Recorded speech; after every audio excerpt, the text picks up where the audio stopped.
நம்ம பார்க்க போகிற டாபிக் என்ன அப்படின்னா, ஸோ நிறைய பேருக்கு வந்து ஒரு லைஃப்பில் நம்மளாம் வீடு வாங்குவோமா, நமக்கெல்லாம் சொத்து இருக்குமா, ஒரு பெரிய இடம் வாங்குவோமா, இல்லை நமக்கு பூர்வீக சொத்து வந்து நமக்கு எப்போ கிடைக்கும், நம்ம அப்பாவோட சொத்து நம்ம அம்மாவோட சொத்து வந்து நமக்கு ஏதாவது கிடைக்குமா அப்படிங்கிற ஒரு ஏக்கம் வந்து எல்லாருக்குமே, மோஸ்ட் ஆஃப் த மனிதர்களுக்கு வந்து இது துறவுற வாழ்க்கை போகிற மனிதர்களை தவிர எல்லாருக்குமே ஒரு டே டு டே லைஃப் வாழ்கிற மனிதர்களுக்கு எல்லாமே நமக்கு எப்போ ஒரு சொத்து வாங்குவோம், வீடு வாங்குவோம் அப்படிங்கிற எண்ணம் இருக்கும். ஸோ இது வந்து ஜாதகத்தை பார்த்தோ உங்களோட இதை பார்த்தோ தெரிஞ்சுக்க முடியுமா அப்படின்னா கண்டிப்பாக தெரிஞ்சுக்க முடியும்.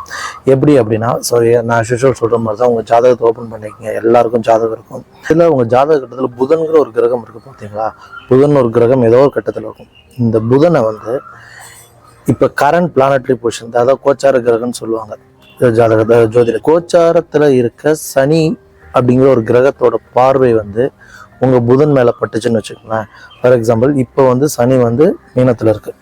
ஸோ மீனத்துலேருந்து மீனம் தான் 1வது பொசிஷன், மீனம் 1. ஸோ மீனத்தில் புதன் இருந்தாவோ இல்லை 3, மீனத்துலேருந்து 3 என்னது ரிஷபம், ரிஷபத்தில் புதன் இருந்தாவோ இல்லை கடகத்தில் புதன் இருந்தாவோ இல்லை கன்னியில் புதன் இருந்தாவோ இல்லை விருச்சிகத்தில் புதன் இருந்தாவோ இல்லை மகரத்தில் புதன் இருந்தாவோ கண்டிப்பாக உங்களுக்கு லாஸ்ட் ஒரு 2 இயர்ஸாகவே ப்ளஸ் இன்னும் அப்கமிங் ஒரு மார்ச் வரைக்குமே வந்து பார்த்தீங்கன்னா ஏதாவது ஒரு பூர்வீக சொத்துக்கள் வந்து உங்களுக்கு வந்து உங்கள் வீடு, உங்கள் அப்பாவோடது இல்லை அம்மாவோடது இது கிடைச்சிருக்கலாம்.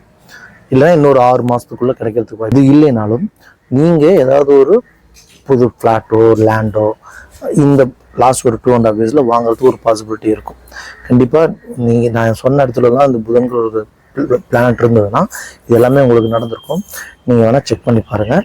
ஸோ நான் சொன்ன இடத்துலலாம் இந்த புதன்கிற பிளானட் இல்லை அப்படின்னா அவங்களுக்கு அகெயின் இந்த மீனத்தில் இருக்க சனி வந்து மேசத்தில் வரும்போது அகெயின் அதில் வந்து நீங்கள் கால்குலேட் பண்ணுவீங்க 1, 3, 5, 7, 9, 11 அப்பயும் இந்த பாசிபிலிட்டி ஏற்படும். ஸோ வேறு டவுட் இருந்தால் டைம் கனெக்ட் பண்ணுங்கள்.